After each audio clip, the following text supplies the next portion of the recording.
Primero quiero darle gracias a Dios porque nos da la oportunidad de estar aquí y compartir estos momentos de reflexión, sobre todo en estos días en que vivimos la Cuaresma y que la Iglesia nos llama precisamente a retirarnos a este desierto de conversión y darle una oportunidad a nuestra alma, a nuestro corazón de renovarse.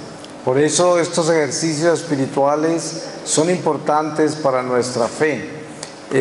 Voy a comenzar con una lectura de la palabra y les voy a leer del profeta Jeremías en el capítulo 2 desde el versículo 1. Dice: primeros sermones, infidelidad de Israel. Entonces me dirigió Yahvé la palabra en estos términos: ve y grita a los oídos de Jerusalén. Esto dice Yahvé: de ti recuerdo tu cariño juvenil, el amor de tu noviazgo, cuando tú me seguías por el desierto, por tierra no sembrada. Consagrado a Yahvé estaba Israel, eran las primicias de su cosecha. Quien la comía se convertía en reo, el castigo venía sobre él, oráculo de Yahvé. Escuchad la palabra de Yahvé, casa de Jacob, y familias todas de la casa de Israel. Esto dice Yahvé: que encontraban vuestros padres en mí de torcido, que se alejaron de mi vera y yendo en pos de la vanidad se hicieron vanos. ¿No dijeron: ¿dónde está Yahvé que nos subió desde Egipto, nos llevó por el desierto, la estepa y la paramera, por tierra seca y sombría, una tierra intransitada en donde nadie se asienta? Luego os traje a la tierra del vergel para comer sus deliciosos frutos. Llegasteis y ensuciasteis mi tierra y pusisteis mi heredad asquerosa. Los sacerdotes no se decían: ¿dónde está Yahvé? Ni los peritos de la ley me conocían. Los pastores se rebelaron contra mí y los profetas profetizaban por Baal. En pos de los inútiles andaban. Por eso sigo litigando con vosotros, oráculo de Yahvé, y hasta con los hijos de vuestros hijos litigaré. Porque en efecto, pasad a las islas de los queteos y observad. Enviad a Kedar quien investigue a fondo. Pensadlo bien y considerad si aconteció cosa tal. Palabra de Dios. Pues siempre vemos en estos lamentos que los profetas del Antiguo Testamento le proclaman al pueblo de Dios que se ha alejado de Dios, que ha llamado la ira de Dios, y esta historia se repite por todo el destierro desde que caímos en el pecado original y se continúa hoy. Sabemos que cuando miramos los acontecimientos de este mundo hoy, nos preguntamos: ¿será que Dios ha descargado su ira sobre nosotros y por eso están ocurriendo todas las cosas que ocurren hoy? Es fácil pensar así. Por eso esto se convierte en territorio de profetas falsos, de videntes falsos, de toda clase de información falsa, porque es el momento para los terroristas religiosos. Hoy, cuanto vidente falso hay, tiene la oportunidad de contarnos lo horrible de todo lo que va a pasar, porque es fácil creer en eso cuando no se tiene una fe fundada en la verdad, sino que la fe que mucha gente tiene es una fe supersticiosa, que le encanta escudriñar en los secretos, los que están escondidos. Entonces los profetas y videntes falsos hacen cosecha con ese tipo de fe que es tan débil, volátil, superficial, banal. Pero como pueblo de Dios, nosotros somos llamados a vivir una fe que está anclada en la esperanza y en el amor de Dios, y que tiene como fin nuestra santidad, y que no depende de los hombres ni de los acontecimientos del mundo. Porque qué preocupación debemos tener de cómo se va a acabar este mundo, qué preocupación debemos tener si son las plagas, si son los terremotos, los tsunamis, un cometa que se estrella. ¿Cuál es la diferencia con eso y caernos de una silla y descalabrarnos? Nada, es la muerte simplemente. Y todos estamos sentenciados a ella. Por eso no podemos caer en estas trampas absurdas de toda esta palabrería y toda esta información supersticiosa. Por eso, en esta reflexión voy a partir desde la primera estación del Calvario, que es ese juicio del Señor ante Pilatos. Ustedes saben que el Señor comparece ante Pilatos porque los judíos lo llevan hasta allá. Esos sacerdotes del Sanedrín que le hacen esos juicios absurdos al amanecer y durante la noche del arresto del Señor.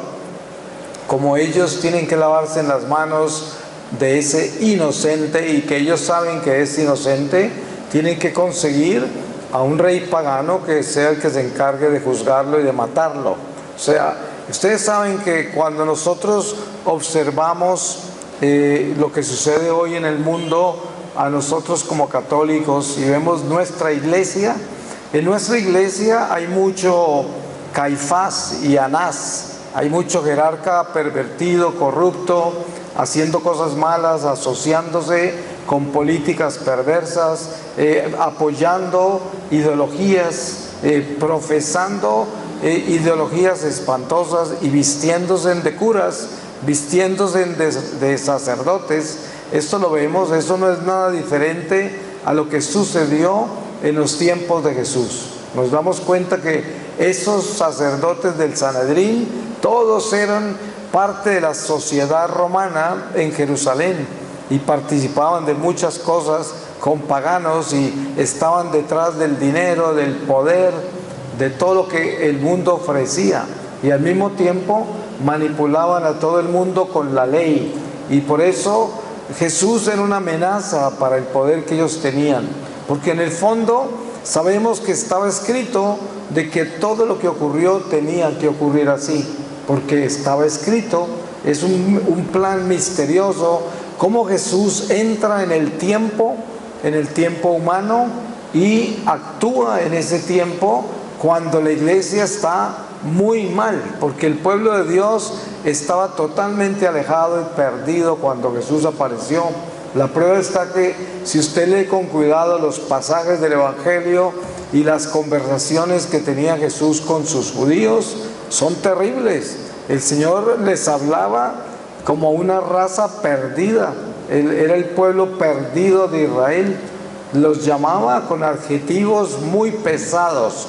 Eso salía de la boca de Dios, del mismo Mesías. Así de disgustado se encontraba el Señor. Muy parecido a esta palabra que leí del profeta Jeremías. Y cómo es que hoy, cuando encontramos en la iglesia el lamento del pueblo fiel de Dios, encontramos las mismas palabras. ¿Por qué? Porque nosotros somos sacerdotes, profetas y reyes por el bautismo. Y cada uno de nosotros tenemos ese don de profecía, del cual nuestra alma se expresa cuando le duele. Ustedes saben que cuando nosotros compartimos nuestra fe, y nosotros somos un pueblo que busca la verdad, que busca la doctrina sagrada, las tradiciones sagradas, la sana doctrina, el lenguaje nuestro es un lenguaje de lamento. ¿Por qué razón? Porque nos tenemos que lamentar del estado en que se encuentra nuestra iglesia hoy. No es un secreto para nadie de que estamos mal, el clero está mal, la vida religiosa está mal, los laicos se han mundanizado también. Y no es general, porque no podemos decir que todo el mundo está así, y tampoco se decía en antaño que todos estaban así, ¿no? Siempre está el remanente de Dios, ese pueblo fiel, que siempre es un puñado de gente, nunca ha sido masivo. La gente fiel nunca ha sido numerosa, siempre ha sido un paquetico pequeño que viaja a través del tiempo fiel a Dios. Y una masa de tibios, de mediocres, de hipócritas que se asilan dentro de la iglesia y caminan con la iglesia haciendo bulto, como dice el refrán. Pero eso lo encontramos en las parroquias, en los seminarios, en las comunidades religiosas. Yo viajo por muchos países del mundo y tengo la oportunidad y la bendición de predicar retiros a comunidades religiosas, seminaristas, sacerdotes, todas las ramas de la iglesia, laicos como hoy, y no hay ninguna diferencia en el drama que se está viviendo en todas esas ramas de la iglesia. ¿Qué es? Pues es el drama humano, es una humanidad mundanizada, contaminada por este mundo perverso, llena de información, muy pocos conventos, seminarios, diócesis en sí, sacerdotes y laicos saben administrar los medios de las redes sociales, saben administrar la cultura en que estamos. La mayoría de la gente está naufragada en todo este desarrollo, hasta el punto que voy a darles una aclaración sobre algo importante. Ustedes saben que hoy estamos viviendo una situación difícil con este coronavirus. Miren ustedes que hay una histeria colectiva en el mundo, la gente en pánico. Está bien que nosotros seamos prudentes, claro que sí, muy importante, pero no que seamos histéricos ni que seamos paranoicos, esa es otra cosa. Pero dense en cuenta que este desarrollo tan extraordinario de la humanidad, esta tecnología, toda esta industrialización, los alcances de la ciencia, no necesariamente han hecho a los seres humanos más fuertes, más valientes, más atrevidos a vivir la vida con sus cargas, con sus luchas, con sus eventos inesperados, como es por ejemplo una plaga, un virus, cualquier cosa, cualquier calamidad de la naturaleza. El hombre parece ser que a medida que ha desarrollado todas estas ideas, se ha convertido en una persona más débil, más cobarde, más miedosa, más insegura. Miren ustedes nada más, hoy lo que se ve es una histeria colectiva, una paranoia, una cantidad de gente buscando cómo esconderse en algún lugar, porque no hay como un espíritu de valentía. Todo el mundo protesta por toda clase de medidas que se toman, atacan a todo el mundo, porque la gente ha perdido el sentido de comunidad. Nos hemos convertido en islas, en gente egoísta, independientes. Miren ustedes todos los desfiles que tenemos hoy de todas estas ideologías. ¿Qué es lo que realmente hacen? Lo que hacen es el yo buscar mi independencia, mi libertad, mis derechos. Eso se llama la bandera del pecado original, nada menos, la bandera del amor propio. No hay otra razón para eso. Eso es lo que es. Porque si nosotros tuviésemos un sentido de comunidad, si tuviésemos un sentido del amor al prójimo, si tuviésemos un sentido de la caridad, seríamos gente que tuviese una conciencia de comunidad. O sea, que quiere decir de que nos protegemos entre nosotros y nos ayudamos entre nosotros. Pero eso es lo que falta en este mundo hoy, y por eso la gente tan fácilmente se asusta, tan fácilmente pierde el control, tan fácilmente se confunde, porque le falta integridad, le falta fortaleza, le falta Dios. Eso es lo que sucede, es ausencia de Dios. La religión abunda, hay gente muy fiel a las prácticas religiosas. Eso necesariamente no significa de que Dios está en el corazón de esas prácticas. Es más, a veces se asusta uno en parroquias donde de repente el sacerdote cae en desgracia o hay algún escándalo en una parroquia y se desbanda toda la parroquia. Salen escandalizados y corren, huyen y dejan la parroquia sola. ¿Cuál es la muestra de esa parroquia? Que esa gente no estaba ahí detrás del Señor, estaban ahí corriendo detrás del viento humano, como veletas en el aire que se las lleva el viento que más sopla. Y eso es lo que sucede, y así está la humanidad hoy.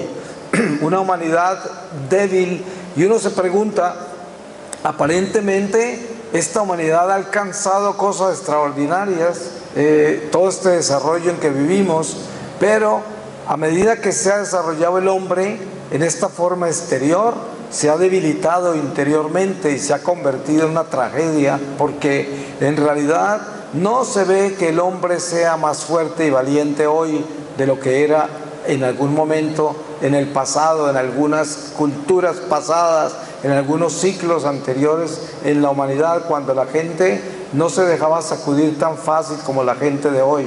Por eso yo creo que Dios en su lenguaje perfecto nos está demostrando, por ejemplo, con este coronavirus, de que no podemos creer que nosotros hemos alcanzado nada importante, porque si hubiésemos alcanzado algo importante, tendríamos cómo detener la fuerza de esta gripa, de este virus, como lo quieran llamar. Pero miren cómo el Señor nos hace agachar la cabeza, cómo el Señor nos demuestra que todo lo que hemos alcanzado, Él lo puede en un segundo convertir en nada, en ridículo, porque todos los dineros que hay acumulados, todo el desarrollo científico, la tecnología, toda esta industrialización tan importante, tan increíble, que nos ha llevado hasta la luna y más allá, y llega un virus de estos y pone a todo el mundo de rodillas. Entonces, este es un lenguaje de Dios muy importante de interpretar, para que nunca nos sintamos tan seguros como dice San Pablo. Dice, allí cuando creían que estaban muy seguros, muy firmes y que todo estaba salvado, es cuando llega el momento difícil y pone a todo el mundo de rodillas y les demuestra que no hay ninguna seguridad, porque la única seguridad la tenemos en Dios, y si no entendemos eso, estamos mal y no estamos caminando hacia la casa del Señor, estamos caminando hacia la miseria de nuestra debilidad, de nuestro pecado, de nuestra angustia, de todo lo que produce el hombre que no tiene a Dios verdaderamente en el corazón. Es una persona miedosa, insegura, terca, orgullosa, vanidosa, pretenciosa, llena de sí mismo. Eso es lo que es. Por eso el mismo orgullo hace que la gente no pueda escuchar la voz de Dios. La misma pretensión y autosuficiencia del hombre. Pero el Señor se encarga de hacernos reaccionar.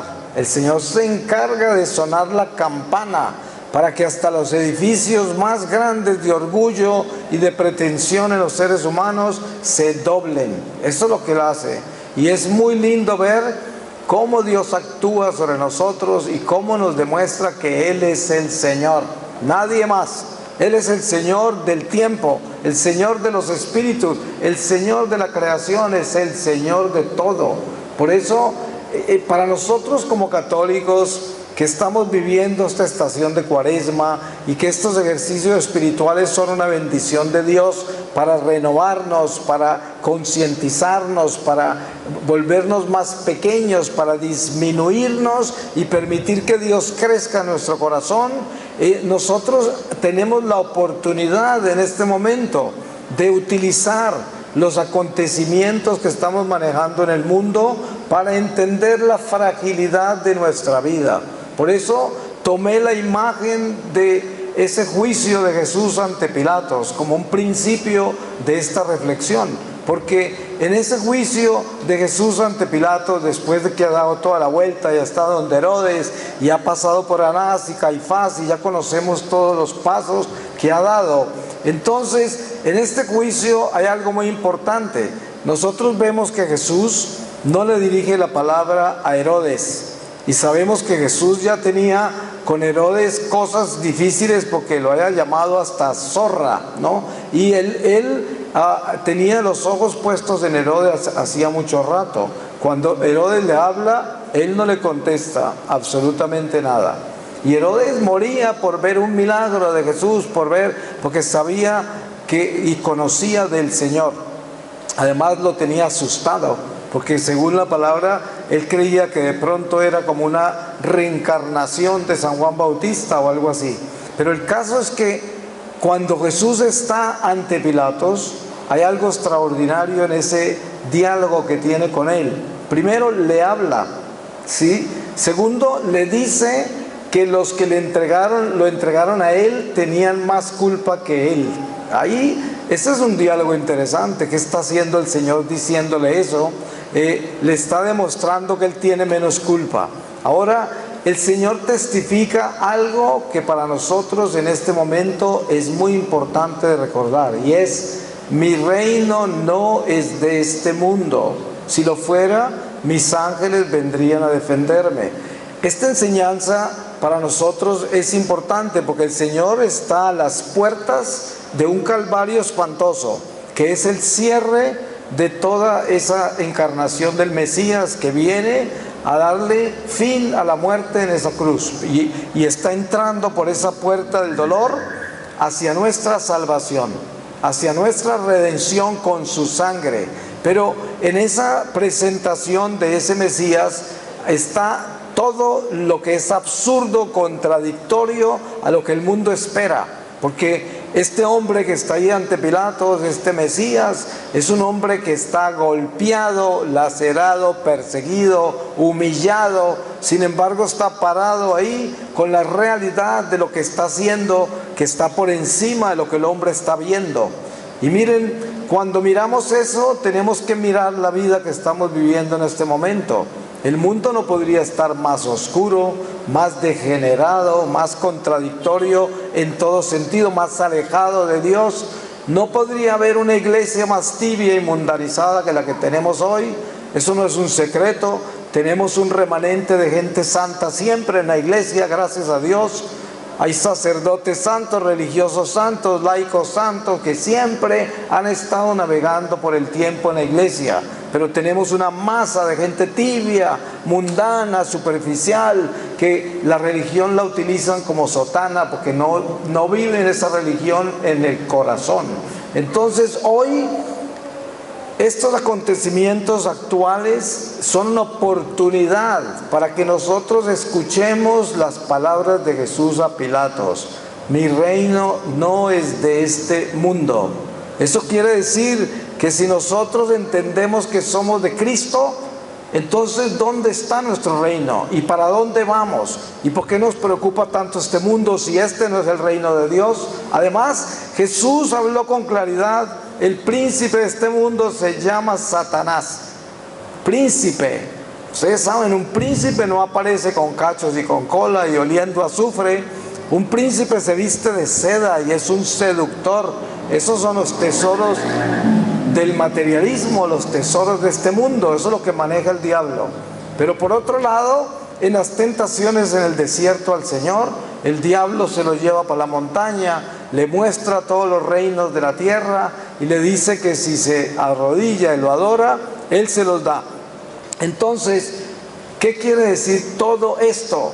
Que el Divino Maestro nos deja completamente claro en este legado extraordinario que es el Evangelio.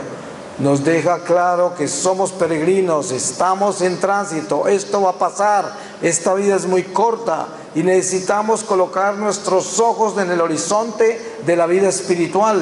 Como dice San Pablo, lo que vemos es lo que va a pasar, pero lo que no vemos es lo que permanece. Eso, el llamado de todos los pasajes del Evangelio, tanto como lo que nos habla San Pablo, es que nosotros espiritualicemos nuestra vida para que desde ahora descubramos lo importante que es trascender hacia la vida eterna desde ahora. Y así la muerte no nos asusta. Así no nos asustan las plagas ni los eventos naturales de las tragedias que tenemos que vivir hasta el día que nos llame el Señor, porque el mismo apóstol dice que la naturaleza se revuelca con dolores de parto, porque también cayó con el pecado original y está esperando su libertad. Así de que todos estamos acá esperando nuestra libertad. Y Jesús es la libertad. Sabemos que ya Él pagó por nosotros con su sangre, pero cada uno de nosotros tenemos que cargar la cruz de esta vida y correr con esa cruz la carrera de nuestra salvación, siendo fieles y buscando nuestra santidad. Y ustedes saben que la palabra santidad es una palabra totalmente absurda en el mundo que vivimos hoy. Usted viene a este retiro, se va para su casa, llama a un amigo y le dice: estuve en unos ejercicios espirituales hoy y concluí algo muy importante que no había concluido en tantos años de mi religión católica, y es que lo único que tengo que hacer es asegurarme que estoy buscando mi santidad. Ustedes saben que la carcajada que va a escuchar usted de esa persona a quien le cuente es de alto volumen, porque para la gente la palabra santidad es ridícula, porque somos seres imperfectos, pecadores, por lo tanto, ¿de cómo vamos a hablar de santidad? Pero miren, la realidad es esta: en ese juicio de Jesús ante Pilatos, encontramos también algo muy importante, y es que los judíos insisten en que Jesús sea crucificado, quieren salir de él. Jesús es una pesadilla para ellos. Ustedes han visto, por ejemplo, en la iglesia nuestra hoy, nuestra iglesia católica, hemos llegado al punto tal que cuando una persona busca la santidad, cuando una persona es muy fiel a las tradiciones sagradas, a la sana doctrina, cuando una persona es ortodoxa en su forma de practicar su fe, esa persona estorba a mucha gente en la iglesia. Esa persona es escandalosa, esa persona no la quieren. Es muy común que suceda eso, porque es un estorbo para aquellos que viven en pecado, en mediocridad, en tibieza, que son desobedientes a Dios, que tienen teologías perversas, que tienen un evangelio nuevo, que viven doctrinas falsas, porque de eso abunda hoy en nuestra iglesia, y por eso se repite todo el tiempo a través de la historia. Ese juicio de Jesús se repite todo el tiempo en la vida del cristiano. Todos comparecemos ante ese juicio de Pilatos. Todos tenemos que pasar por ahí, porque ese es el camino que el Señor nos dejó. Cada uno de nosotros tenemos que identificarnos con ese Calvario, con las estaciones de la cruz. Tenemos que localizarnos ahí, porque cada estación marca nuestra vida cristiana, cada estación. Y entendemos el drama de la cruz, el drama del Calvario, que para el mundo es algo tan absurdo, un espectáculo donde el perdedor para los ojos del mundo es el Mesías, cuando nosotros sabemos que ese camino del Calvario es el triunfo. El triunfo es nuestra libertad. Pero qué absurdo que es todo esto cuando aparece tan contradictorio. Ahora, desen cuenta que supongamos que estamos en una pandemia y supuestamente podemos llegar al punto de que se paralice el planeta. Puede que no, que Dios quiera que esto pase rápido, pero pueden pasar muchas cosas. Tenemos que pensar en eso, ¿no es verdad? Uno no sabe lo que está pasando. Hay muchas personas me preguntan a mí: ¿usted cree que estas son señales del fin? Y yo digo: nadie sabe cuándo es el fin. ¿Para qué vamos a pretender nada que ya el mismo Señor nos dijo que nadie lo sabía? Pero sí tenemos que entender una cosa: el fin puede llegar hoy, y esta pandemia puede ser el fin, pero también puede ser el fin de una civilización. Yo me imagino que cuando cayó el Imperio Romano, mucha gente pensaba que era el fin del mundo, pero fue simplemente el fin de un imperio. Y este imperio, el Señor le puede quitar el switch así con una pandemia y demostrarles que todo lo que el hombre alcanzó no vale nada. Lo puede derrumbar en un segundo, y la gente empieza a matarse en estas ciudades, y otros a correr para el campo a sembrar comida, como en los estados primarios en que comenzamos esta nueva civilización, y todo puede cambiar de la noche a la mañana. Pero al mismo tiempo esto puede pasar rápido y continuamos viviendo la misma decadencia y el mismo espíritu mundano en que el hombre se ha convertido. Cualquiera que sea el resultado de lo que estamos viviendo en este momento, en la Cuaresma, que la Iglesia nos da la gracia de encontrarnos en este desierto de conversión, donde somos llamados a concientizarnos y a revisar nuestra vida, a darle un alto en el camino a nuestro corazón y darnos cuenta cómo nos encontramos con relación a Dios y al prójimo, en qué estado se encuentra nuestra conciencia. Este momento es lo más importante. Lo que está pasando en el mundo es irrelevante. Somos prudentes y responsables de la vida que Dios nos confió, pero al mismo tiempo no podemos perderle el norte a la realidad de nuestra vida, que es la salvación de nuestra alma. Eso es lo que importa, porque usted hoy preocúpese mucho por el coronavirus, pero ¿qué tal si se preocupa más por su alma, a ver en qué estado se encuentra, a ver si usted está preparado para encontrarse con el Señor hoy? Y es importante pensar lo que eso significa, porque es muy fácil llenarse uno de información religiosa. Eso es lo que pasa con la gente que solo practica su religión y está siempre en estas estaciones litúrgicas, va de Cuaresma a Adviento y a tiempo ordinario como si fuera en bicicleta dentro de una religión. Y eso no cambia la vida, no cambia el corazón, no hace nada más que vivir con una sombrilla cubriéndose del agua que cae en este mundo, con los pesos de las luchas y cambios que trae, y se busca exilio en la iglesia para cubrir la vida temporal. ¿Qué gracia es esa? Eso no sirve para nada, porque eso es lo que hacían los fariseos, era gente terrenal, carnal, del mundo, y todo lo que sabían de la ley no servía para nada. El Señor se los ridiculizó, porque eso no los hacía personas espirituales. Entonces, hoy debemos usar esta oportunidad que Dios nos da en la iglesia de verdaderamente requisar este corazón y entender ese diálogo de Jesús con Pilatos, donde Él nos presenta la realidad eterna de nuestra vida. Ese es nuestro Señor, nuestro Mesías, el que está enfrentado a una muerte, a una tortura espantosa, a un calvario extraordinariamente doloroso, y sin embargo está diciendo: pero es que no se trata de este mundo, no se trata de la vida de esta carne, se trata es de la trascendencia, la vida eterna. Por eso los invito a que entiendan que mi mensaje es: mi reino no es de este mundo. Y esto lo debemos tener muy claro en nuestro corazón, porque no es fácil elevarnos por encima de la vida temporal. No es fácil, porque es todo lo que conocemos. Vivimos en esta carne y en esta carne nacimos, y nuestra alma apenas sí se siente, apenas sí se descubre por medio de la palabra revelada de que dentro de nosotros hay algo, hay alguien que va a quedar caminando después de que este cuerpo sea enterrado, que esa alma trasciende.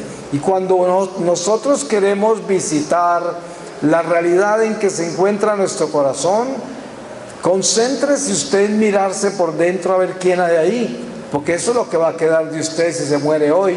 ¿Quién hay ahí? Una persona toda llena de resentimientos, de venganzas, de odios, de ansiedades, de frustraciones. ¿De quién está ahí? O usted es una persona que está buscando llenarse cada vez más de Dios y está buscando reconciliarse todo el tiempo, superar sus defectos, buscar mejorarse. Esa persona es la persona que Dios quiere que viva en usted, aquel que está trabajando en convertirse en una mejor persona todos los días. Eso es lo que nos pide a nosotros el Evangelio, porque el Señor nos invita a reconocer nuestra miseria, pero a aceptar su misericordia y entender que Él es el Salvador, Él es el Redentor, y por lo tanto, a pesar de nuestra miseria, el Señor nos muestra que Él puede completar lo que nos falta. Importante tener eso claro,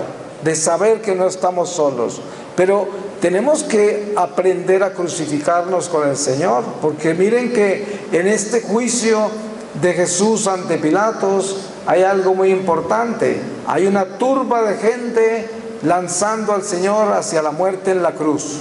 Y hay otros que están llorando, sufriendo, sus amigos, su madre, todos los discípulos y apóstoles están sintiendo el dolor de ese juicio. Están asimilando algo absurdo que no esperaban del Mesías, porque no entendían cómo Él iba a permitir crucificarse. ¿Se acuerdan que en ese diálogo de Pedro con Jesús, el Señor le dijo a Pedro: apártate de mí, Satanás? Porque le estaba insinuando que no se dejara crucificar, porque no entendían lo absurdo que era morir para el Mesías, que era Dios, y ellos creían que Él era el Señor, que Él era el Mesías. Sin embargo, nos damos cuenta porque nosotros conocemos el resultado final de todo ese calvario, y por esa razón nosotros que vivimos el día de hoy, después de que se han cumplido todas las promesas y todas las profecías en Jesucristo, no tenemos ninguna excusa de decir que no conocemos el camino, cuando el Señor lo dejó claramente marcado, lo caminó por nosotros y nos invitó a que nosotros también lo camináramos. Por eso es que debemos asumir cada una de las estaciones de ese calvario y entenderlas muy claramente relacionadas con nuestra pequeña vida, porque no es así nomás de que nosotros simplemente nos asombremos y seamos testigos del calvario, testigos de la muerte en la cruz, testigos de la resurrección. No, no es eso. Precisamente todo lo que sucede en esa historia sagrada es un ejemplo para nosotros imitar, y nosotros debemos traducir todo eso a nuestra pequeña vida. ¿Cómo hace usted para colocarse en ese juicio ante Pilatos cuando usted es otro Cristo? Y eso es lo que Jesús lo llama a usted a hacer, a que se convierta en otro Cristo. Nosotros somos llamados a hacer lo que San Pablo dice: en mí se termina de completar lo que falta por completarse de los sufrimientos del Señor, que son su iglesia, el cuerpo místico de Jesús. Esta pasión de la iglesia, somos piedras vivas de ese cuerpo místico del Señor. Por lo tanto, nos debemos convertir en otro Cristo. Eso es lo que el Señor nos está enseñando en ese juicio ante Pilatos. Ese es un juicio también para nosotros. Es como hay mucha gente que estudia la Biblia con mucho cuidado, son muy aplicados, se la aprenden incluso de memoria. Y muy bueno hacer eso, porque es lo más importante que hay para un católico, es este libro santo y sagrado. Pero les voy a contar una cosa: no podemos perder de vista algo definitivamente trascendental sobre la palabra de Dios, y es: así como este libro es la historia de muchos pueblos, y al final del pueblo de Dios, y también de un pueblo que es mundano, que es pagano, y toda la historia de la humanidad, al mismo tiempo, cuando usted lleva toda esta historia a su pequeña vida, este libro se convierte en la historia de un alma. Porque aquí está el caminar del alma. Este es el camino del alma. Y el Señor nos muestra la vida nuestra y la trascendencia de la vida nuestra por medio de lo que nos ha revelado en su palabra, en su historia sagrada. Entonces, ¿cómo hacemos nosotros para tomar todo esto tan grande que tenemos, de todo lo que se nos ha sido revelado, y caminar con eso en nuestros pequeños huesos, en esta pequeña carne, en esta pequeña existencia nuestra? Eso no es sencillo, pero ¿sabe quién hace el trabajo con nosotros? El Espíritu Santo. Porque miren que las promesas del Señor es que nos enviaba ese Paráclito, que estaría con nosotros todos los días de nuestra vida y nos mostraría dónde teníamos que ir, qué teníamos que hacer, qué teníamos que decir.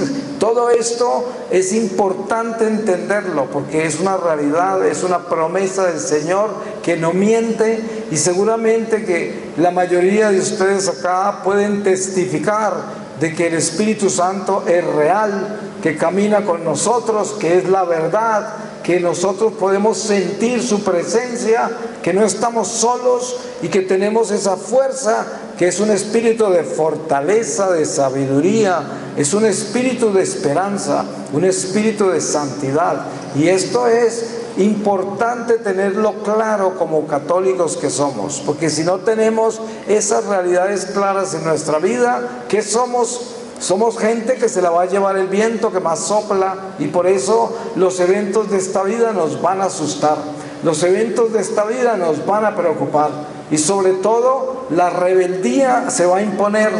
Miren ustedes que mucha gente anda preocupada si debe recibir la Eucaristía en la mano, si cierran las iglesias, ¿qué vamos a hacer? Si no sé qué y no sé cuántas. Y al final, lo más importante de todo eso, ¿qué es? Hacer lo que los santos nos han enseñado. El que obedece no se equivoca.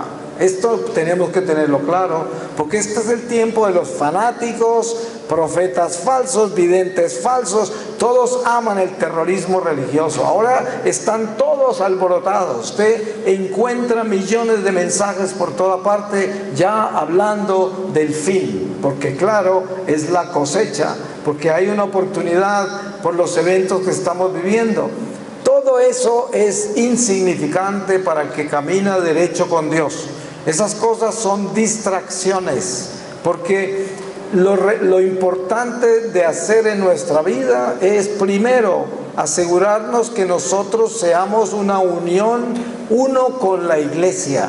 La iglesia es nuestra nave segura que nos llevará al puerto seguro donde estaremos con nuestro príncipe de paz, que es Jesucristo. Pero para eso tenemos que estar incondicionalmente unidos a la iglesia en obediencia.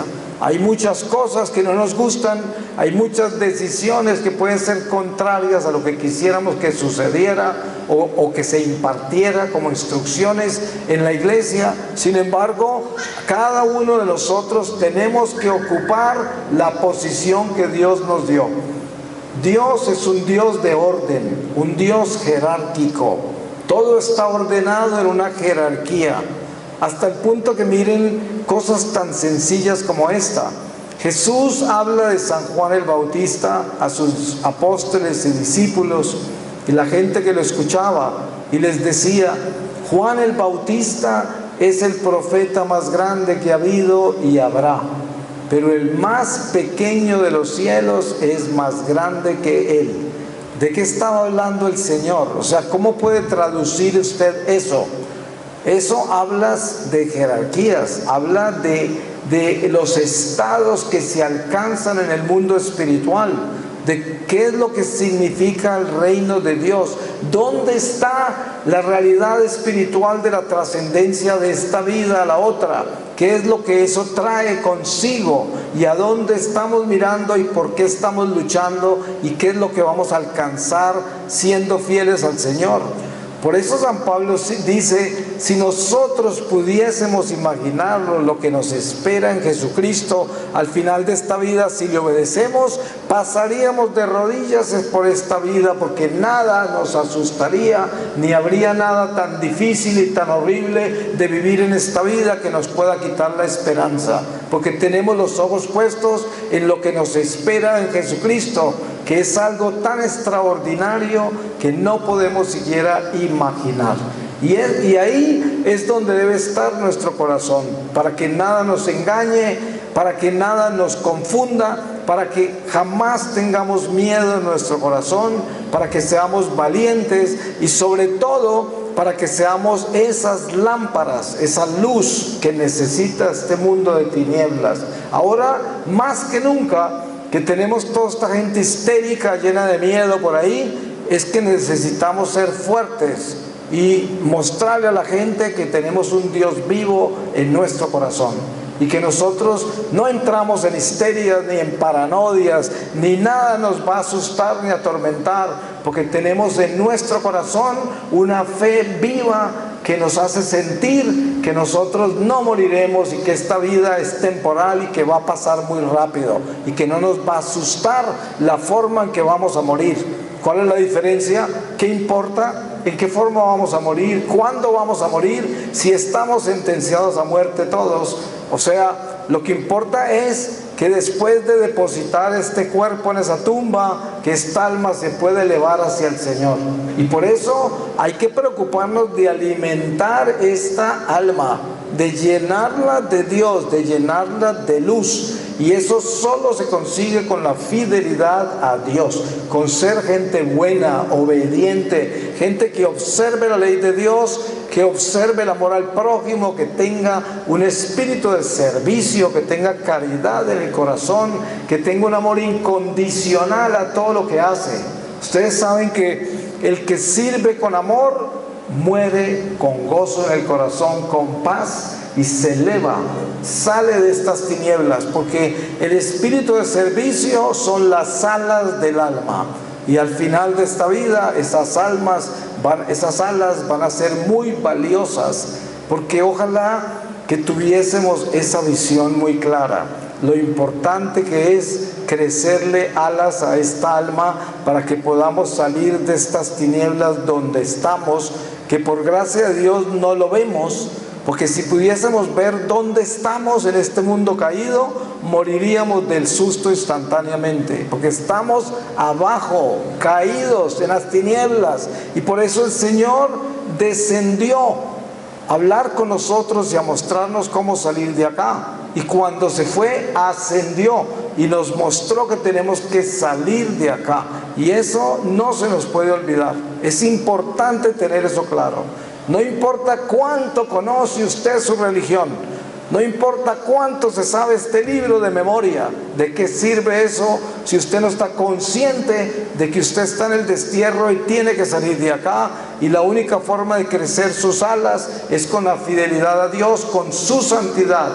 Como dice San Pablo, la voluntad de Dios es nuestra santificación. Eso es lo único, no hay nada más que nos saque de acá. ¿Y cómo nos convertimos en santos? Volviéndonos buenos de verdad. Eso es. Y todos sabemos cómo ser buenos. Y sobre todo cómo ser malos. Pero esa decisión exige someter nuestra voluntad. Sometérsela a Dios. Por eso, ¿cuál es la voluntad de Dios? Que sometamos esta voluntad para que nos podamos santificar. Voy a pedirle al Señor su palabra para que sellemos esta reflexión. Y les voy a leer a ustedes de la primera epístola de San Pablo a los Corintios, en el capítulo 3, desde el versículo 18. Dice: consecuencias.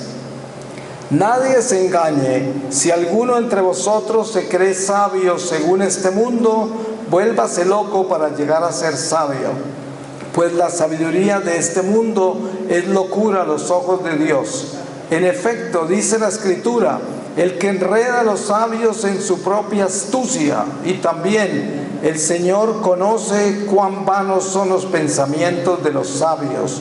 Así que no se gloríe nadie en los hombres, pues todo es vuestro, ya sea Pablo, Apolo, Cefas, el mundo, la vida, la muerte, el presente, el futuro, todo es vuestro, y vosotros de Cristo y Cristo de Dios.